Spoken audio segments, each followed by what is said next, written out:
Pimpri Chinchwad तारांगण planetarium में आप सभी का स्वागत है। ये जो तारांगण है, ये जो प्लानिटोरियम है, इसका इनॉग्रेशन मई मंथ में हुआ था। 15 मई को इसका इनॉग्रेशन हो गया। 16 मई से ये सिस्टम जो है पब्लिक के लिए ओपन हो गया। अभी 6 मंथ से इसको कंप्लीट हो गए हैं। ये जो तारांगण है, ये 15 मीटर डायमीटर रहने वाला डोम है। 15 मीटर डायमीटर रहने वाला dome, 7 projector view, optomechanical and digital technology का कॉम्बिनेशन करके हाइब्रिड टाइप का ये महाराष्ट्र का सबसे यूनिक और एडवांस टेक्नोलॉजी का प्लानिटोरियम है, जो हमारे पीसीएमसी ने हमको यहाँ डेवलप करके दिया गया। और ये मेट्रो सिटी में एक नई सुविधा जो है स्टार्ट करके दी गई है। इस टेक्नोलॉजी की वजह से आप एस्ट्रोनॉमी के डिफरेंट डिफरेंट टॉपिक पे शो जो है यहाँ देखने वाले हैं। आप एवरी ईयर यहाँ विजिट दे सकते हैं। अभी नेक्स्ट समर वेकेशन में भी आ सकते हैं, और नेक्स्ट जो वेकेशन रहेगा तभी भी आ सकते हैं, दिवाली वेकेशन में।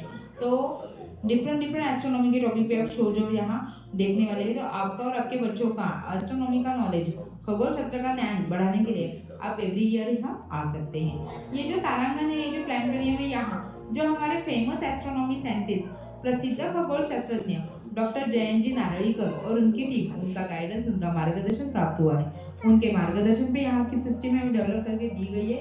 तभी अब जो एस्ट्रोनॉमी के बारे में इंफॉर्मेशन देखने वाले, सुनने वाले, वो बहुत ही यूनिक और एडवांस टेक्नोलॉजी की इंफॉर्मेशन है। और अभी ये जो टॉपिक है हमारा, विंटर सीजन में हमारा स्काई कैसे दिखाई देता है, विंटर सीजन का स्काई और जो हमारी मिल्की वे है उसके व्यू जो आपको सभी को एंजॉय करना है। हिंदी लैंग्वेज का ये शो है। तो आपकी जो पुश बैक चेयर है, थोड़ा आगे पुश करके बैक साइड में झुक के ऊपर के व्यू जो है सभी ने एंजॉय करना है। तो अभी ये शो जो है हिंदी लैंग्वेज का, आप एंजॉय कीजिए। Thank you.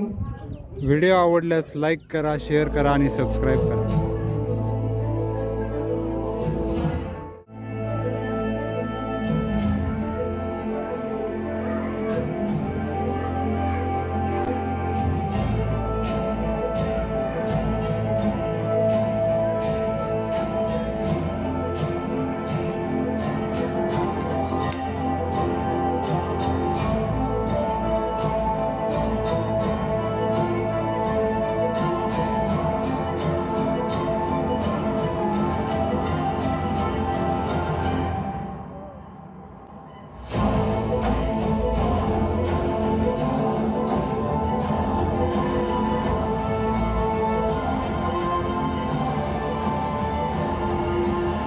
असेच नवनवीन व्हिडिओ पाहण्यासाठी लाईक करा, शेअर करा आणि सबस्क्राईब करा.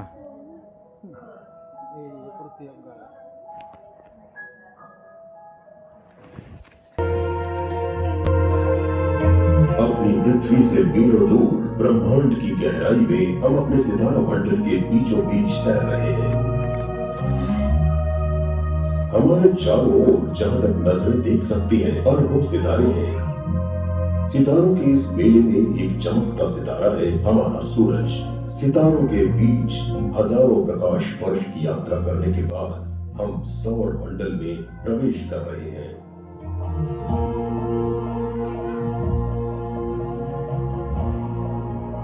शनि और उसके नाजुक छल्ले मंत्र मुग्ध करने वाले दृश्य हैं।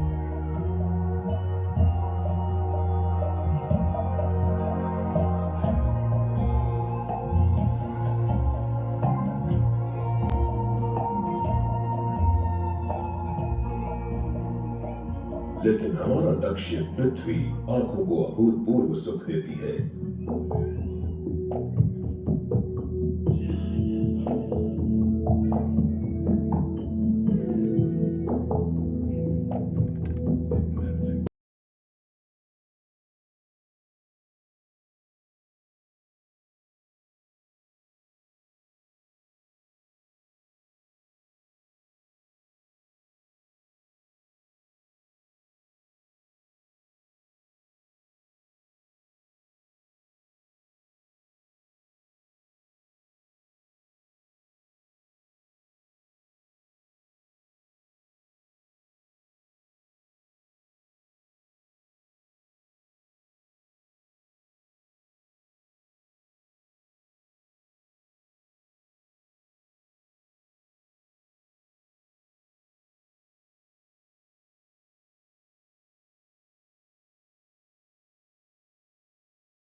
अब पृथ्वी पर वापस लौटते हैं। जैसे जैसे रात होती है और आसमान में अंधेरा छाने लगता है, धीरे धीरे सितारे दिखने लगते हैं और गुंबद में हीरे जड़े हों।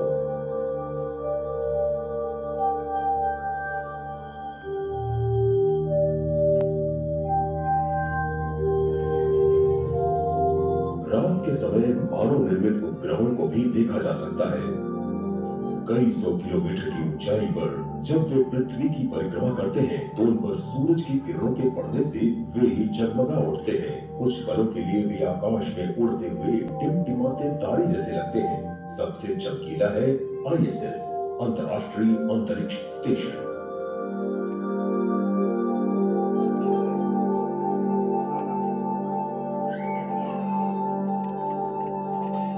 असली सितारे हमें अमर लगते हैं। जब मनुष्य तारों को पहचानने लगे तो हमारे पूर्वजों ने स्टार नोट्स को जोड़ा और आकाश में काल्पनिक आकृतियों का आविष्कार किया और इन्हें नक्षत्र कहा जाने लगा। राशि चक्र के नक्षत्र की गिनती आज के 88 स्टार पैटर्न्स में से है।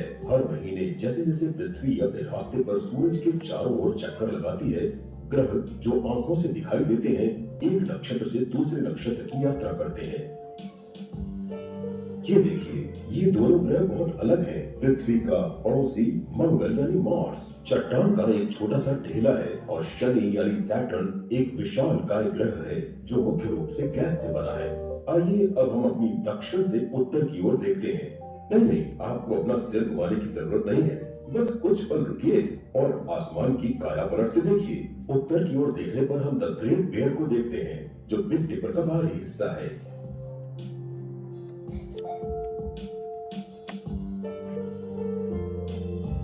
नॉर्थ स्टार पोलैरिस पास के लिटिल डिपर के सिरे पर है।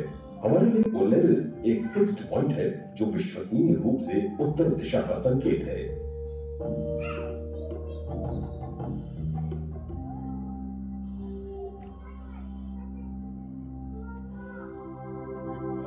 आइए अब सर्दियों के आकाश की खोज करें। मौसम की शुरुआत शीतकालीन संक्रांति यानी द विंटर सॉल्स्टिस से होती है जो नॉर्दर्न हेमिस्फीयर में 31 दिसंबर के आसपास होती है। ये दिन साल का सबसे छोटा दिन होता है। इसी तरह सर्दी के पहले दिन दोपहर के समय सूरज आसमान में नीचे होता है। जब सूरज डूबता है तो लंबी रातें शुरू हो जाती हैं। आसमान चमकीले तारों से जगमगा उठता है। लेकिन शो का पूरा आनंद लेने के लिए सुनिश्चित करें कि आपने गर्म कपड़े पहन रखे हैं। सबसे लंबी रातें सबसे ठंडी भी होती हैं। हमारे ठीक आगे सबसे प्रसिद्ध शीतकालीन नक्षत्र यानी विंटर कॉन्स्टेलेशन ओरायन है। तारों की रूपरेखा उस पौराणिक शिकारी का काफी अच्छा रिप्रेजेंटेशन है जिसके लिए इसका नाम रखा गया था। ये कॉन्स्टेलेशन विशेष रूप से दो चमकीले सितारों बीटलज्यूस और राइचेल के लिए जाना जाता है। ओरायन की बेल्ट के प्रतीक 3 सितारे इन दो सितारों के बीच में चमकते हैं। यदि आप ओरायन के बेल्ट में 3 सितारों द्वारा बनाई गई रेखा पर चलते हैं तो आपको दक्षिण में एक उल्लेखनीय सितारा दिखाई देगा।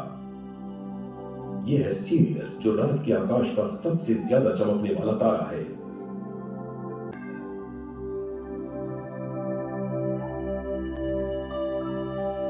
सर्दियों की रात में यदि हम लगभग सीधे आकाश में देखते हैं तो हम कैपेला को देख सकते हैं जो नक्षत्र ऑरिगा का सबसे चमकीला सितारा है।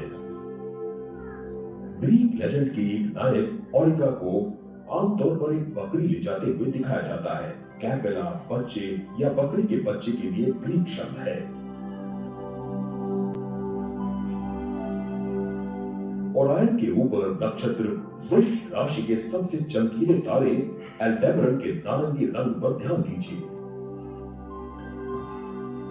थोड़ा और ऊपर देखें तो तारों का एक छोटा समूह हमारा ध्यान आकर्षित कर रहा है। ये प्लेयड्स है, एक खुला क्लस्टर जिसमें कई सौ सितारे हैं। वे सभी शुरू में एक ही नेबुला में पैदा हुए थे, इसलिए सबसे प्रकाशमय को 7 बहनों के रूप में जाना जाता है।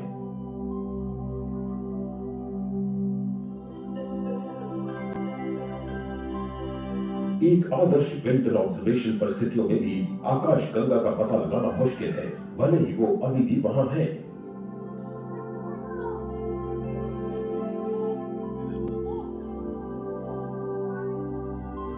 हमारी आंखें केवल एक चमकते हुए बैंड को देखती हैं, लेकिन असल में इसमें अरबों तारे होते हैं। क्योंकि हमारा सौर मंडल यानी सोलर सिस्टम आकाश गंगा के बीच में नहीं है, इसलिए जब हम इससे गुजरते हैं तो आकाश गंगा दिखने में अलग लगती है। गर्मियों में जब हम इसके बीच में देख रहे होते हैं तो ये ज्यादा तेज चमकता है, और सर्दियों में जब हम उल्टी दिशा में देख रहे होते हैं तब ये कम चमकता है। हमारा सौर मंडल आकाश गंगा की एक भाग में स्थित है, जिसे हम ओरायन आर्म कहते हैं।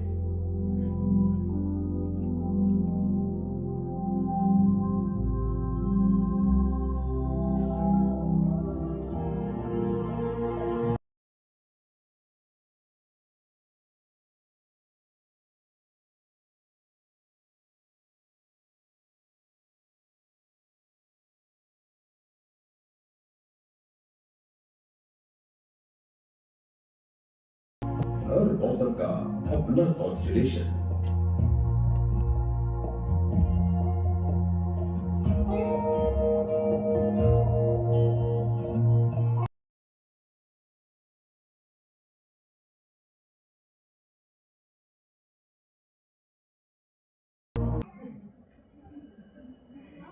ये चिली का एटाकामा रेगिस्तान है। सूखा, निर्जीव, खाली, लेकिन हर जगह नहीं।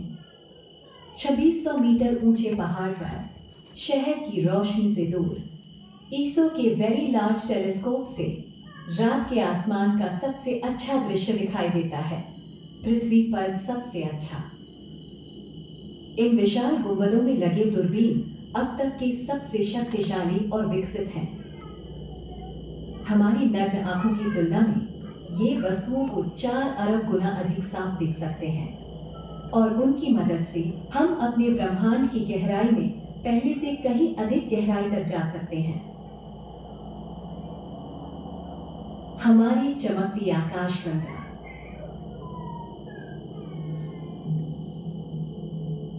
हमारे सूरज, हमारे सौर मंडल और अरबों अन्य सितारों और सौर मंडलों का घर। ये है नक्षत्र वृश्चिक और धनु, बिच्छू और धनुर्धर।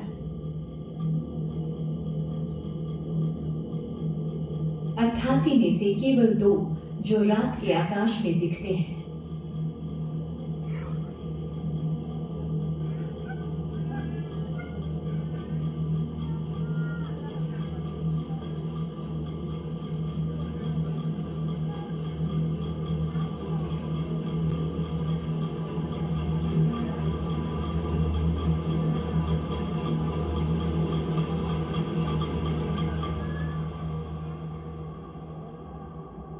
आधुनिक विजिबल लाइट और इंफ्रारेड टेलीस्कोप गैस और धूल की गहराई में से झांक सकते हैं, जहां हम नहीं देख सकते,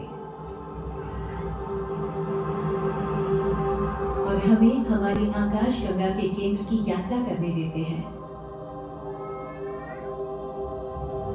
आकाशगंगा के केंद्र में गैस और धूल से भरे हुए तारे चल रहे हैं।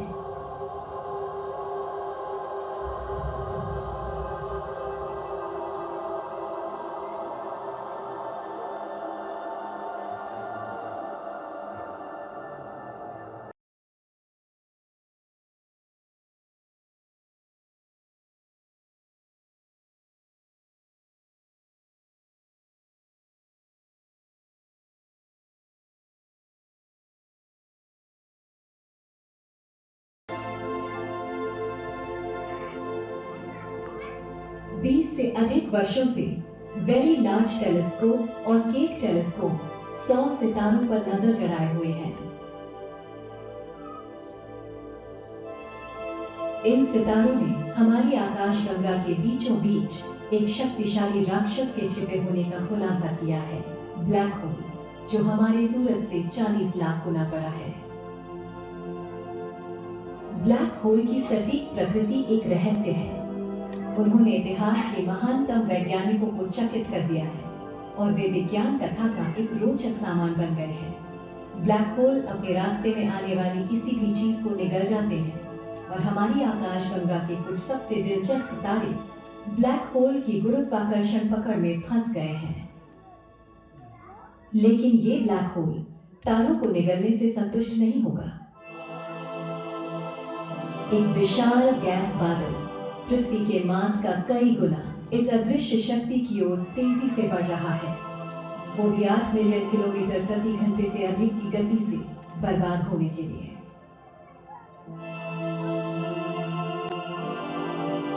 आकाशगंगा के केंद्र में तारों का अध्ययन करके हमने इसके हृदय में एक रहस्यमय शक्ति की खोज की है।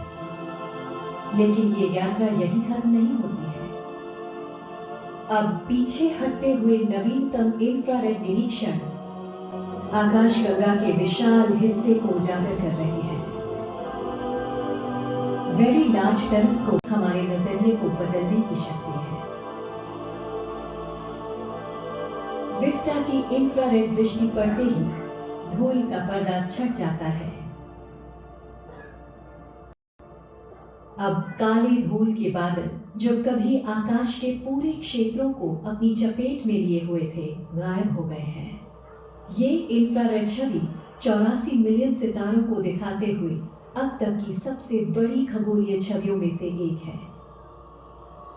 सितारों के इन 84 मिलियन रहस्यों का सुलझाया जाना अभी बाकी है।